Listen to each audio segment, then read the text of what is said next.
Ligjërisht heqja non grata bëhet me të njëjtën procedurë siç u shpall personi në listën e zezë. Me dekret të presidentit të SBA, sekretari i shtetit Marco Rubio duhet të firmos vendimin e arsyetuar mbi dispozitat e dekretit të presidentit.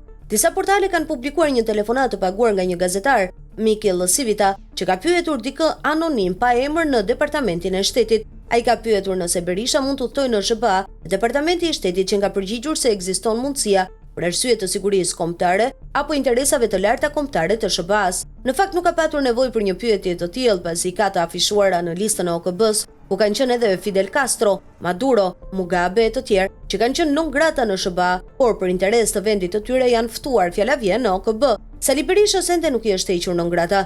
Nëse do ishte e vërtetë do udhtonte për fushat elektorale. Gjithsesi Berisha ka kohë ta provojë që ai hyn dot në SBA deri të dielën. Sugjerimi im është kaloj ilegalisht nga Meksika. Unë njoh dikë që e nxjerr matan murit meksikan me çmim më të lirë se $6 milion. Mos hezito, doktor, hipi avionit para zgjedhjeve se në 12 maj në mëngjes duhet të zgjohesh herët për rezultatin.